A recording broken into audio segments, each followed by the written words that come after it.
So good afternoon. I want to begin today by inviting you to consider a significant shift in our global cultural landscape, one that is not just seen, but also heard. In recent years, K-pop has emerged as a formidable force, one that does more than just bring together global audiences. It actively encourages the visibility of Asian bodies in a mainstream Western culture that has historically marginalized or exoticized them. A landmark moment in this trajectory occurred when the song Golden, I'm sure everyone has heard it, maybe too many times than they wanted to, from the wildly popular animated film K-pop Demon Hunters, became the first K-pop track to win both a Grammy for Best Song Written for Visual Media and an Oscar for Best Original Song. This wasn't just a win for the genre, it was a demonstration of how music allows other bodies to be seen and heard in spaces that were previously gate-kept. However, while we celebrate these wins in the Hallyu wave, which refers to the global popularity of Korean music, food, and beauty, we must also confront the profound tensions that exist within these cross-cultural interactions. Issues of appropriation have always been at the heart of K-pop conversations. We see this when Korean artists like Jessie, Lisa from Blackpink, or Jay Park have been criticized for appropriating Black culture, and conversely, when American artists, including Nicki Minaj or Gwen Stefani, have been criticized for their use of Asian aesthetics. So my presentation today takes on these recent conversations as a starting point, specifically in relation to the rising global popularity of hip-hop and R&B. So the ideas today that I'm sharing are part of a larger project that I'm developing with my collaborators as a forthcoming edited collection titled The K-Pop Reader, Gender and Technology in Korean Popular Music. But more importantly, they are also informed by the lived experience in the classroom. Specifically, a course that I taught at a small liberal arts college in Ohio, which was titled K-Pop, Hip-Hop, and R&B, Black, Asian, and American Cultural Interactions. So in the predominantly white institutional context, I found that music served as a unique form that allowed students from diverse majors to engage in open, often difficult conversations about race, gender, and sexuality. And by piecing together how popular media and visual culture impact everything from beauty trends to cultural perceptions, students began to see themselves not just as consumers, but also as critical participants in a global dialogue. So in my research and teaching, I position remix not merely as just a technical skill, but also a profound mode of adaptation. And here I'm drawing heavily on Linda Hutchin's idea of adaptation as both a product and a process. For Hutchin, adaptation is, quote, a process of creation involving both reinterpretation and then recreation, end quote. And this is particularly relevant when we look at the fraught terrain of Afro-Asian intimacies. As Crystal Anderson argues in her book Soul and Soul, hybridity, K-pop's most salient characteristic, is largely informed by African-American popular music and also incorporates Korean musical strategies. So therefore, K-pop itself is an ongoing act of adaptation and remixing. A genre built on the sampling of Black musical traditions, which are then reinterpreted through a Korean cultural lens.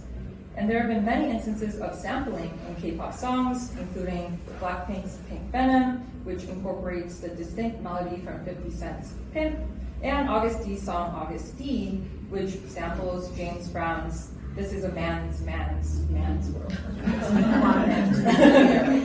By using remix as adaptation, I encourage my students to move beyond the binary arguments of appropriation versus appreciation.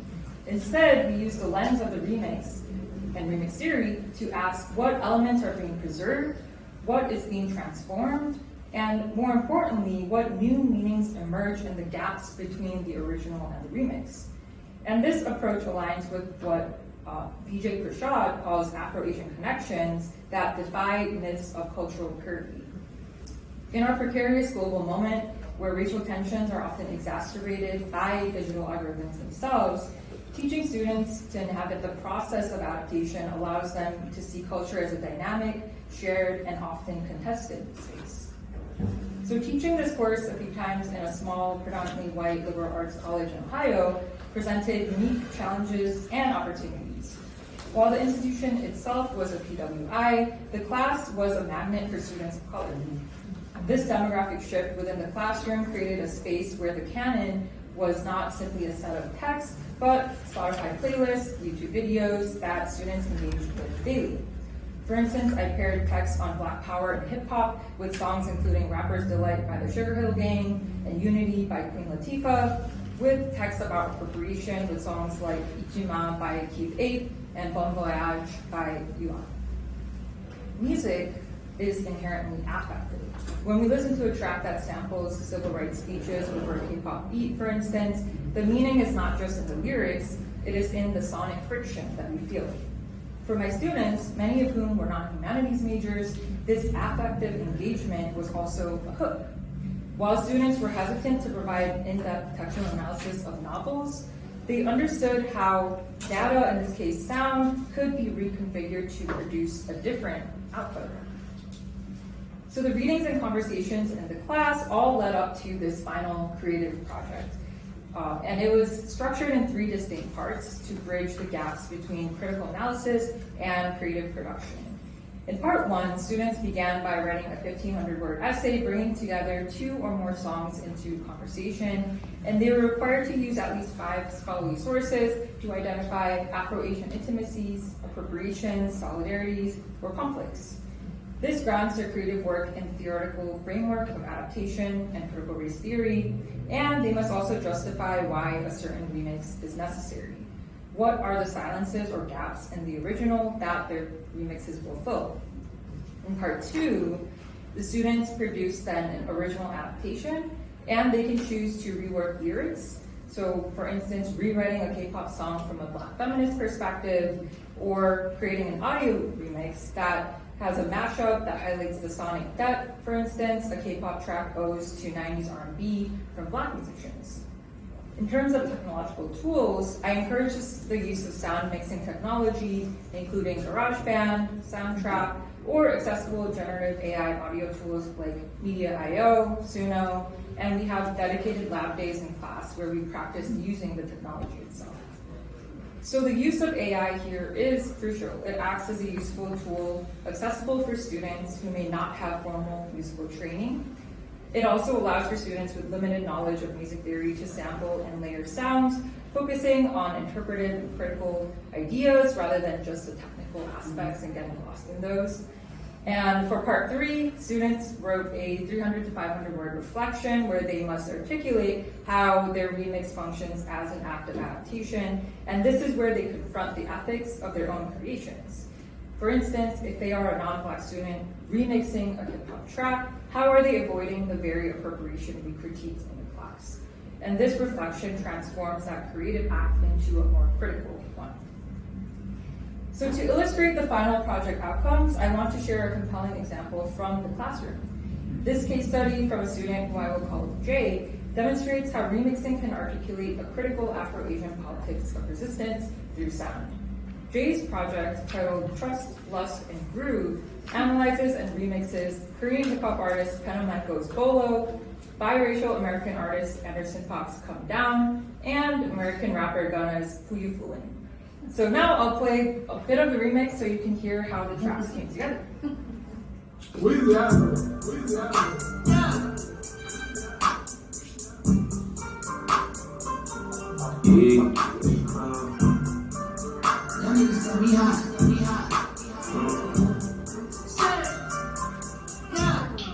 Hey, well that's exactly where the nigga came from.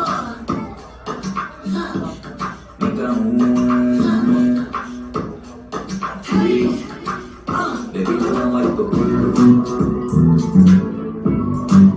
But never make it look easy. You drink up all right, nigga, come on. I know that all, yeah. I never come down, I never come down.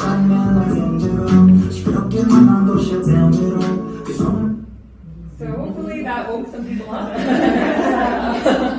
So Jay's analysis highlights the hybridity of Penomenko's Bolo, noting its bilingual lyricism, jazzy trap beats, rhythmic cadence that are heavily influenced by Black musical aesthetic. It underscores Korea's ongoing musical borrowing from African American traditions, which Natasha Sharma asserts can evolve into, quote, cross-racial identifications when reinterpreted with awareness and critical intentionality, end quote. The remix itself becomes an act of adaptative transformation. Jay blends these tracks to sonically collapse national borders and genre conventions, overcome down's percussive bass line, Bolo's airy melodies, and lyrics take on a sense of urgency, signaling the precariousness of Asian self-expression within a Western-dominated global musical economy. Gunna's slowed verses emphasize emotional fragility, offering a moment of Black vulnerability against the polished sounds of Korean R&B. And I saw also that Jay's critical reflection aligns with Judith Butler's concept of gender as performative and also unstable. The remix doesn't just blend tracks, it critiques masculinity's commercial performance in both East Asian and African American musical culture. So this project exemplifies how students, through remix technology, can move beyond simply identifying cultural appropriations to actively stage co-resistance and imagine decolonial conversations in sound. It demonstrates how transnational sonic expressions can converge to reimagine resistance as something rhythmic, relational, and radically shared. So as we move further into an era of technological acceleration, the role of AI in our classrooms can't be ignored. This is why in my course we treat AI not just as a tool, but also as a site of negotiation. There's profound precarity in using AI to tell Afro-Asian stories. AI models are often trained on biased data sets that can reinforce racial stereotypes. When a student, for instance, uses AI to, quote, generate a K-pop beat, they are interacting with an algorithm that has already decided what Korean or K-pop or a beat sounds like. However, I argue that this precarity is exactly also why we must teach it. By engaging with AI-assisted remixing, students confront the algorithmic embodiment of race and gender, and they see how their own creative agency is in constant tension with the biases of the algorithm. I see this critical engagement with AI and creative tools as essential for building remix pedagogy for precarious times. Instead of shying away from the fraught nature of technology, we can also envision ways to use it to foster coalitional thinking. Using the framework of Ruha Benjamin's ideas of imagination and a conceptual toolkit for race-critical code studies, I urge students to ask, how can we use these tools to imagine solidarity rather than just surveillance or gatekeeping? How can we remix the algorithm to tell stories of defiance and tell it in our own terms? So in conclusion, it's more than just a pedagogical strategy, it's a call for a new kind of literacy and imagination. And in a world where narratives are increasingly fragmented and mediated by digital forms, the ability to remix is also connected to the ability to survive.